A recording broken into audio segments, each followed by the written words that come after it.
योगदान कर दी थे। आप लोग को कैसा लगा आप लोग बताइएगा। बहुत दर्द भरा गीत ये है।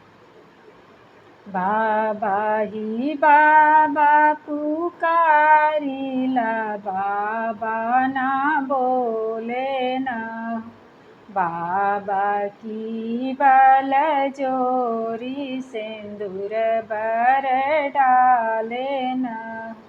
चाचा ही चाचा पुकारिला, चाचा ना बोले ना, चाचा की बल जोरी सिंदूर बर डाले ना।